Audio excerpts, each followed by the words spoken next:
If you could give one piece of advice to leaders trying to build a healthier culture and a more resilient culture, what piece of advice would that be? Get to know your employees. It sounds so simple, but it's not.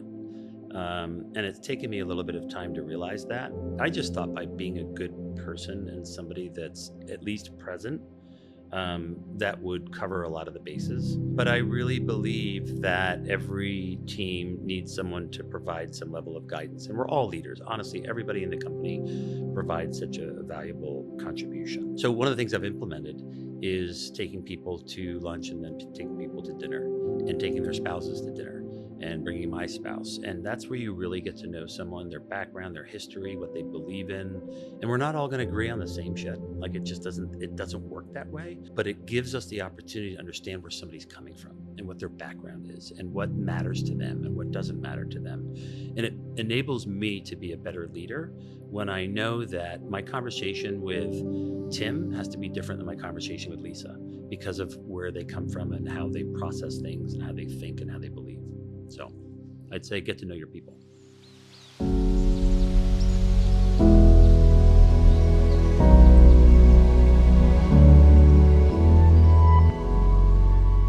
Have you ever worked somewhere that just felt different? The energy was positive and people just felt connected. Today, we are kicking off a conversation about culture, what it takes to build it, sustain it, and protect it in a day when the way we work is rapidly changing. Our guest today is Bill Stedman, president of Locked In Philadelphia, known for building cultures rooted in trust and connection. He's here to share his perspective on what makes a great leader, how culture is shaped in both in-office and remote environments, and why intentional leadership matters more now than ever. Welcome back to Prevention Pioneers, a show where we rewrite the rules of workplace mental health by putting prevention first. I am your host, Laura Coons. Well, welcome to the show, Bill. I am thrilled to be here. Thank you. We're so glad to have you here. Thank you for inviting me. Oh, you're welcome. And to get started, I want to give the audience some context for the term organizational culture and what that means to you, because it can mean so many different things to different people. Mm-hmm. I always try to be thoughtful in any kind of response, and I haven't really heard that expression before, so I just kind of batted around in my head a little bit. And at Lockton, we're a very flat organization, meaning we don't have a lot of hierarchy. We're all team-oriented. So for me, organizational culture, the first thing I go to is just communication needs, whether there's a low level of organization, you're at the low level of organization or at the top at entry, or you've been there for decades.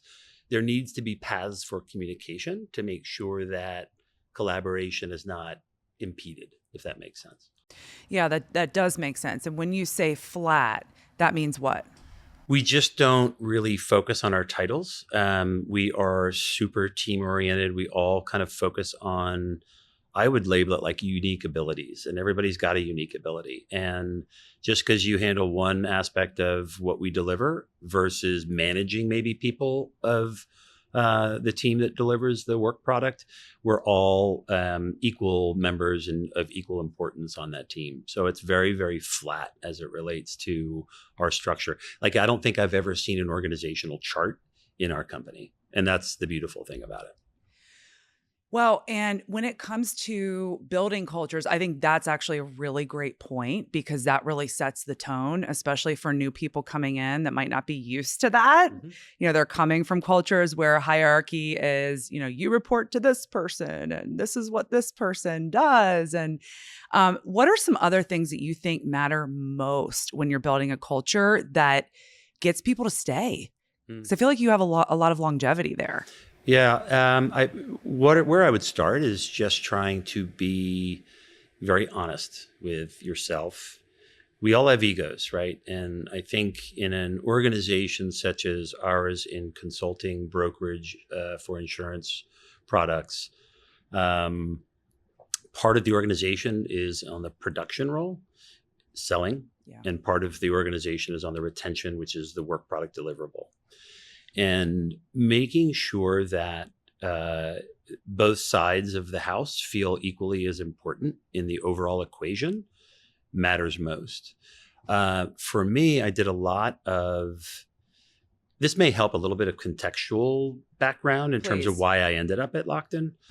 So I had a really interesting career. I was in the garment business for about 11, 12 years of my career. I got into this industry, the consulting and brokerage and sales industry, because I just like people. I feel that we're all in this together. It may sound a little cliche, but it really is the truth. And if I can create a organization, and it's not just me, it's all of us, we're all in this together. Just because I have a role of the president of our market here in Philadelphia, to me means nothing other than there's probably someone at the end of the day that where the buck stops in terms of our growth, our ability to retain clients, our ability to deliver great product. But if we can all feel an equal attachment and excitement and also reward for growth, that is a culture that people want to be a part of. No one wants to be a silent participant. They want to have an opportunity to share, to speak, and be themselves, right? Just add, we're all different. We're all unique. So, Yeah, I think a lot of times the why gets lost. hmm. Why are we doing this? Hmm. What is it all about? How does it feel to the employee when you roll out this benefit? What impact does it have on their life? It's very easy to get lost, the why to get lost. Hmm. So how do you instill that in people? How do you message what you do and who you are as a company to build that layer of culture? It's really hard, especially for someone that comes into the organization at an entry level that may have never been in insurance before. And so our job is we're tasked with cost management, financial control for our clients to make sure that their budget doesn't, or the inflation or the increase in cost does not outpace what they budget year over year for what they're spending on their employees' healthcare. But we also have to educate employees. We have to help them understand what a deductible is. They have to understand how to access care. We have to help them understand when they get a balance bill. Like all these little technical things are very, very important to the employee. But on the other hand, we're preparing spreadsheets, we're preparing materials, we're trying to be of value. And in many cases, we don't meet the end user, which is the employee. We meet the HR director, we meet the CEO, we meet the CFO. We try to differentiate ourselves so that and this is where it really sounds cliche, but it's the truth. We want to be an extension of their team, whether it's on business insurance or whether it's on employee healthcare, which is really more of our focus today. We want to make sure that we are thinking how they think. Every company's different. All the employees are different. There's blue collar, white collar, gray collar. There's manufacturing, there's consulting, there's attorney firms. We're agnostic. We service every single industry. So we have to be a little resilient. And I think going back to your initial question, is empathy is incredibly important. You have to be able to, and this is a life lesson too. This is like, I teach my 4 kids, empathy, putting yourself in somebody else's shoes and trying to understand what they're hearing or what they're seeing or what they're feeling enables us on our side of the equation to deliver a better product, a better outcome. So it's you always have to think not how it relates to you, but how it relates to them. Well, right. It's like you're being mindful of your internal culture at Lockdown while at the same time being mindful of all of these different cultures of the clients that That's right. that you're serving. That's right. So you've really had to master Mm-hmm. the skills of culture and understanding the differences and how it impacts. So how do you think about culture in the context of working from home versus returning to office, or even a hybrid work model? Because I would think at a company as large as Lockton, you have a bit of all of it happening right now. We do. How do you navigate that? We do. It's interesting. So we all went through a crazy time of our lives, right? Whatever age you were, whether you were in school, whether you were a grandparent, whether you're a parent, whether you're in the workforce, the pandemic really put us on our heads. And there was a big pivot for a lot of organizations, for really just human beings in general. When I was at a different firm, one before I came over to Lockton, and the culture was great, but when we all went to a virtual existence, that culture never came back, right? Certain companies are going to mandate in-office presence, and other companies will encourage it. And mandate sounds like a pretty stiff word, but it's really driven by wanting to keep that culture, build that culture, grow as an organization. If you're mandated 1 day a week and it's not what specific day you have to be in, and you have, let's say, 100 people in the office and 10 people come in on a Monday and 20 people come in on a Tuesday and so on, and you're not necessarily on the same team, you're just never going to develop that culture. And I think what a lot of people don't understand is, so we're in a commoditized industry, the insurance, brokerage, consulting, education business. I think our main goal and the way we grow and the way we build trust, sales and partnership is all about trust. Mm-hmm. That's where it starts and stops. You can put the best product out there. The numbers make all the sense in the world. It's all glitzy and sexy and wonderful. But at the end of the day, if you don't come across as human, and you don't come across as a team that knows each other, spends time with each other, you are just one of the other companies that are in the pitch. And you got 4 other companies against whom you're competing.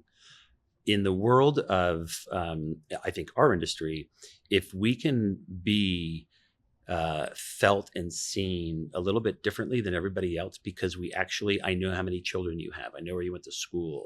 I know what your favorite hobby is. Like, it's just, I know what music, like, you vibe with, like, whatever it is critical, and it comes across really, really well to the buyer. And they say, these guys are a little different. And if we can put the same product as everybody else does on the table, mm-hmm. and it's all equal, and then we feel a little bit different, it usually ends up in our favor. So, I think your love of people really helps you there. That's why I got in this business. Yeah.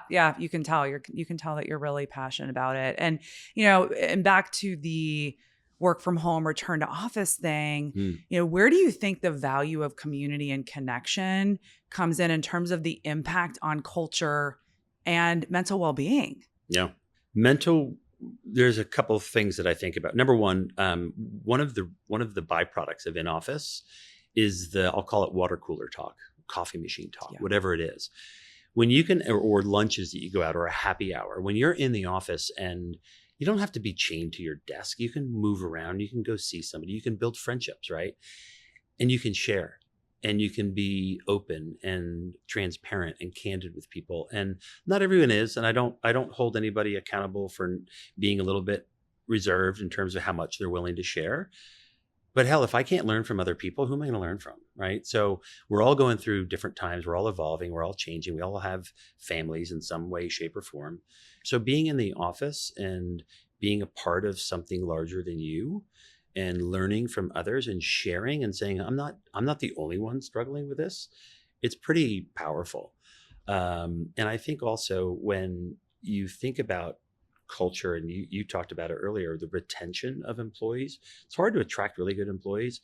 I won't say it's harder to retain them, but it's hard to retain employees because people can improve their lives by moving from one company to the next and getting a better salary or better working condition.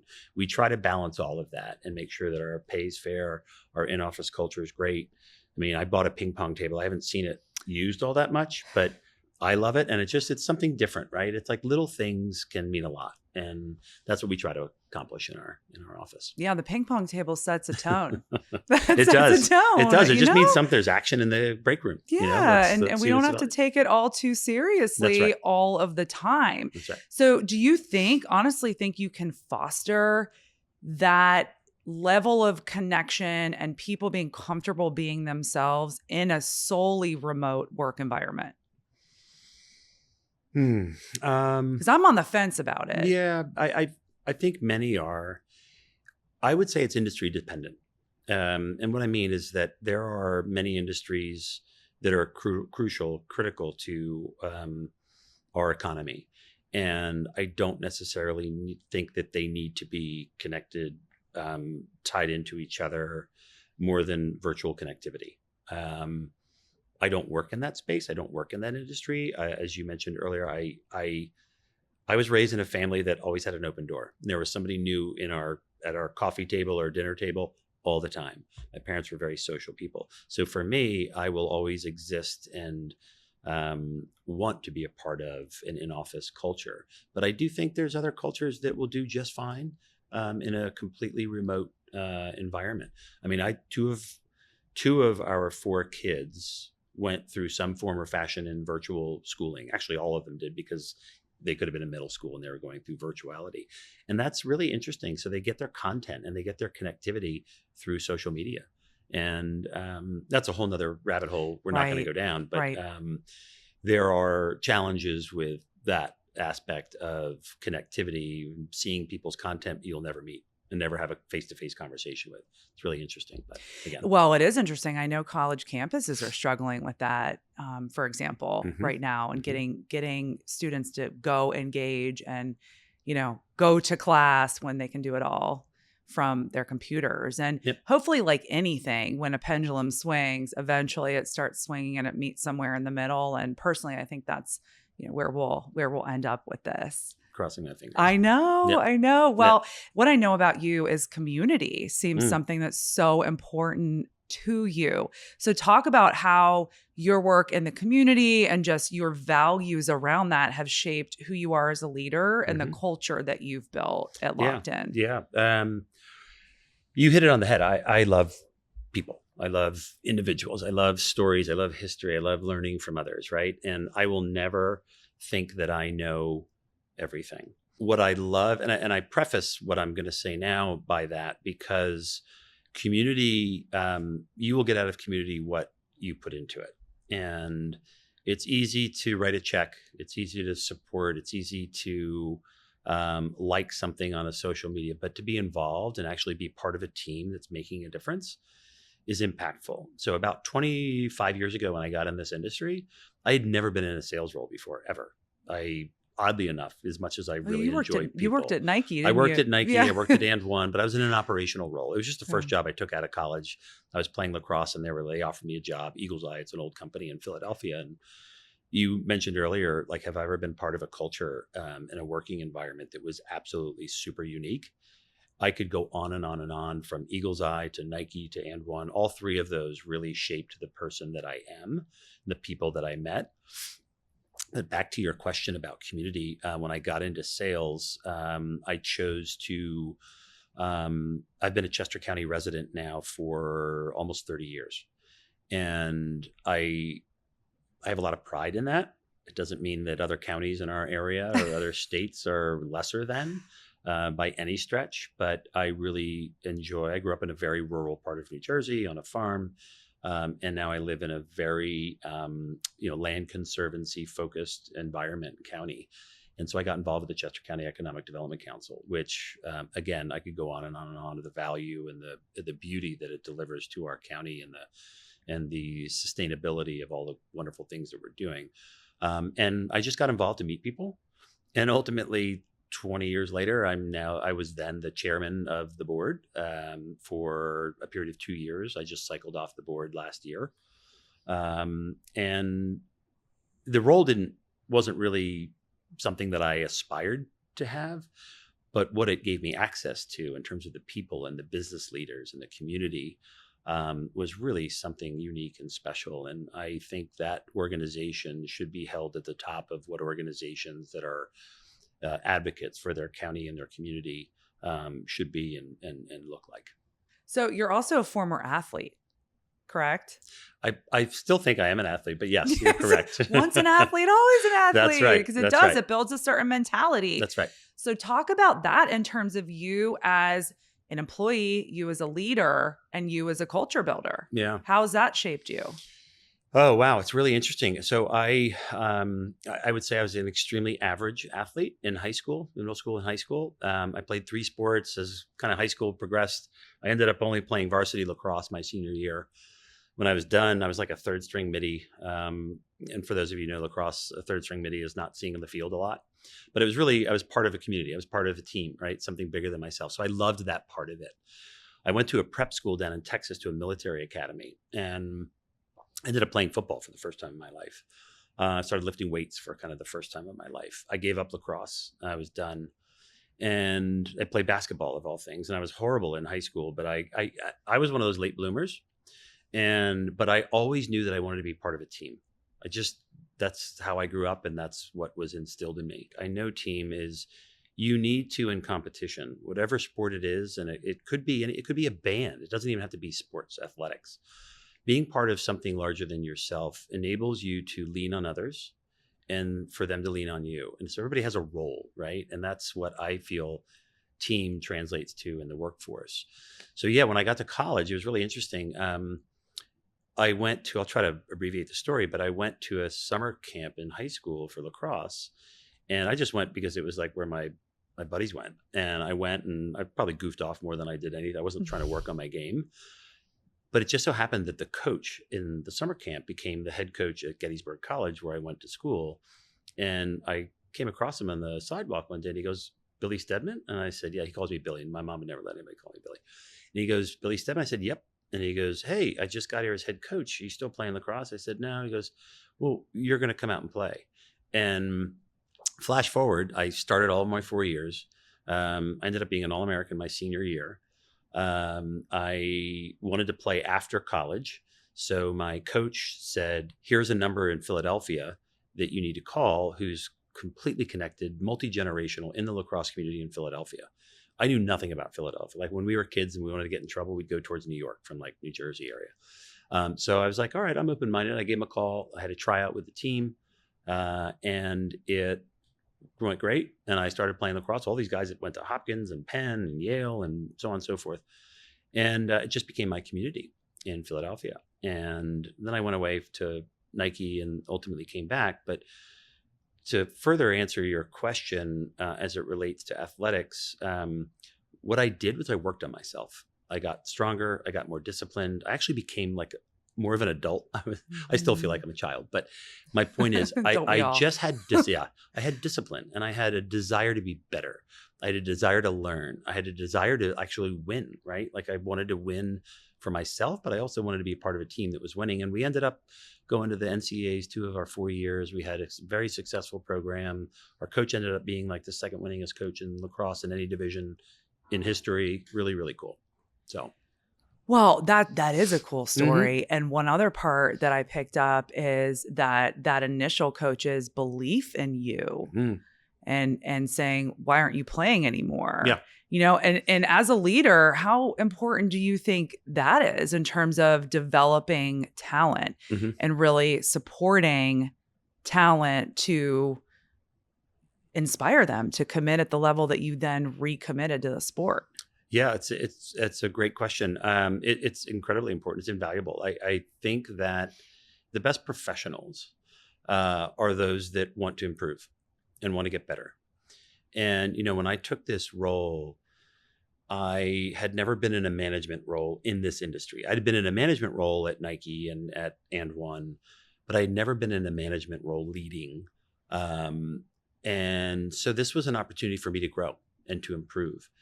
And, you know, within 6 months, I realized in the role that I had accepted and embraced and really was thrilled to accept, I needed to understand how my voice was heard and what my leadership looked like and how it was received by the employees. So I went through this process, and it's a humbling process. It was a 360, like where you get, silent interviews, anonymous interviews from people with whom you work, and they respond to certain questions. And boy, is it humiliating. It's humbling. But you learn it reinforces what you know about yourself that's true and good.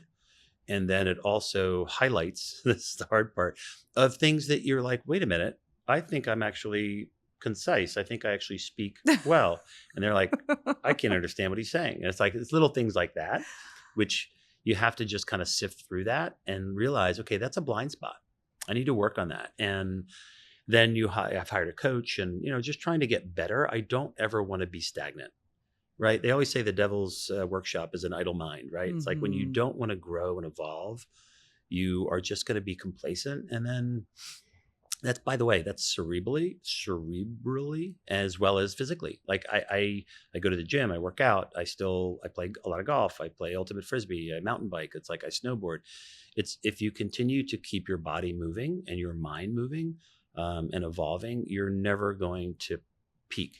You're just going to continue to grow and evolve. And yeah, you can't lift the same, or you can't run as fast, or you can't, be this or that, but you can still be a heck of a contributor and a part of a team. So I rambled a little bit, but that's No, fun stuff. I love I it. honestly, Yeah. I absolutely love it all because you touched on things that weren't even in here that are super important hmm to the conversation. Yeah. So that actually kicked It's ass. very I important. absolutely Yeah. love that answer. It's very Yeah. important.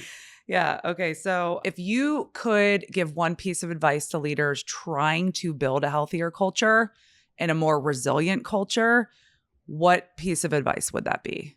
Get to know your employees. It sounds so simple, but it's not. And it's taken me a little bit of time to realize that. I just thought by being a good person and somebody that's at least present, that would cover a lot of the bases. But I really believe that every team needs someone to provide some level of guidance. And we're all leaders. Honestly, everybody in the company provides such a valuable contribution. So one of the things I've implemented is taking people to lunch and then taking people to dinner and taking their spouses to dinner and bringing my spouse. And that's where you really get to know someone, their background, their history, what they believe in. And we're not all going to agree on the same shit. Like it doesn't work that way. But it gives us the opportunity to understand where somebody's coming from and what their background is and what matters to them and what doesn't matter to them. And it enables me to be a better leader when I know that my conversation with Tim has to be different than my conversation with Lisa because of where they come from and how they process things and how they think and how they believe. So I'd say get to know your people. Great advice. And now, what advice would you tell them to not do as a leader? To be away from the office, to not be engaged. It's simple answer. Don't assume anything. Right? Don't assume anything. Don't think you know what somebody's thinking or feeling or how they're reacting. Even when you say, does that all make sense? Anybody cool? A lot of people don't want to say, hey, wait a minute. Let's time out here. I don't really understand what you're saying because they don't want to be a disruptor and they don't want to be somebody that kind of breaks a flow. But I try to encourage somebody to say, hey, listen, we're all in this together. Everybody has a key role. We're going out to pitch this opportunity, a prospective client. Everybody has a voice and we all have to make sure that we're all comfortable using our voice at the right time. And that's very, very important when you prep for these kinds of meetings. I agree. I think that's a key piece as a leader is empowering your team to use their voice because they're all unique individual contributors. And you said, showing up and being physically present at the office or with your people is a simple answer. I actually think it's profound. Yeah. Because, I think it's easy to question a leader's level of commitment if they're not there, if they're not rolling up their sleeves. So I think that was actually very profound. Thank you for sharing that. Yeah, my pleasure. Well, I think we're going to end on a quick fire segment. Okay. If you're up for I'm it. in. Let's do Okay. it. Yeah. So this is whatever comes to mind. Okay. Okay. There's no wrong answer. No wrong answer. Coffee or silence before big decisions? Silence. One word to describe your leadership style. Collaborative. Remote, office, or hybrid for you personally? All office. I know that's not an option, but we'll go hybrid. Your go-to stress reliever? Working out. Exercise. Awesome. Well, thank you so much for being here. It's my pleasure. Honestly, this was wonderful. Good. It's a great way to start the day. Fantastic. And I know the audience will gain so much from some of the things that you shared. Very heartfelt. Good. Glad to share. Yeah, you're a great example of a connected leader. Thank you. Yeah, thanks. Thank you.